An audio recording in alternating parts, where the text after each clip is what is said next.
रमन की आय है ना वो 86,400 है और अपनी आय का वो 22.5% बचाता है। ठीक है,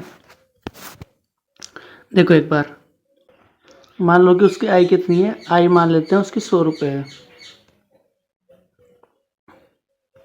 तो उसकी जो सेविंग होगी वो कितनी हो जाएगी, 22.5 हो जाएगी। ठीक है, और एक्सपेंडिचर कितना हो जाएगा, एक्सपेंडिचर आप बोलोगे 77.5 हो जाएगा, क्योंकि 100 में से मैं घटाऊंगा तभी निकलेगा मेरे पास एक्सपेंडिचर। तो कितना हो जाएगा, 77.5।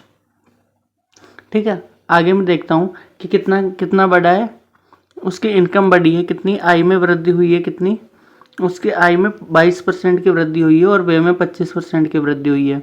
तो आय में मैं वृद्धि करता हूँ कितनी, 22% की, कितनी हो जाएगी, 122।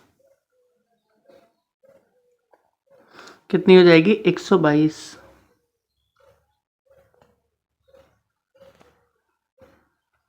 ठीक है, एक्सपेंडिचर कितना हो जाएगा और सेविंग कितनी हो जाएगी।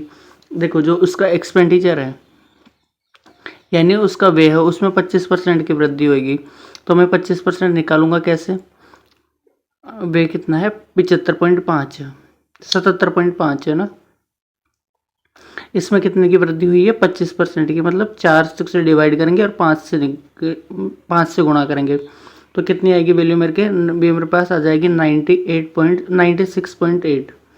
ठीक है, तो मैं यहाँ लिख देता हूँ 96.8। अब क्या करूँगा, दोनों का अंतर निकालो, 122 और 96.8 का, तो ये हो जाएंगे 25.125। ठीक है, ये वाली वैल्यू आ गई। अब क्या करना है, अब कुछ नहीं करना, सेविंग कितनी इंक्रीज हुई कितनी डिक्रीज हुई, तो इसके दोनों का डिफरेंस अपन को निकालना पड़ेगा। और ये जो डिफरेंस आएगा मेरे पास वो आएगा कितना, ये आ जाएगा 2 दूसरे कलर से लिख देता हूँ, 2.625 आएगा। ठीक है, इसकी वैल्यू मेरे को निकालनी पड़ेगी, तो मैं गुणा किससे करूँगा, इसकी जो टोटल इनकम कितनी है, 86,000, कितनी है, 86,400, 86,400 इनकम है, और इनकम मैंने कितनी मानी है, 100 मानी है, और डिवाइड करने पर मेरे पास अंतर कितना आना चाहिए, ये आना चाहिए। और इसकी वैल्यू ना डिक्रीज हुई है, क्या हुई है, डिक्रीज हुई है, ये आपको याद रखना है। तो डिक्रीज वाले ऑप्शन आएंगे, इंक्रीज वाले तो नहीं आएंगे। ये वाला ऑप्शन मेरे पास नहीं हो सकता और ये वाला ऑप्शन भी मेरे पास नहीं हो सकता। ठीक है, दो ही ऑप्शन मेरे पास हो सकते हैं। अब देखो इन दो जीरो से कितनी ये 2 जीरो कट गई, तो मेरे पास जो आंसर निकल करके आएगा वो मेरे पास कितना आएगा, वो मेरे पास निकल करके आएगा 2268।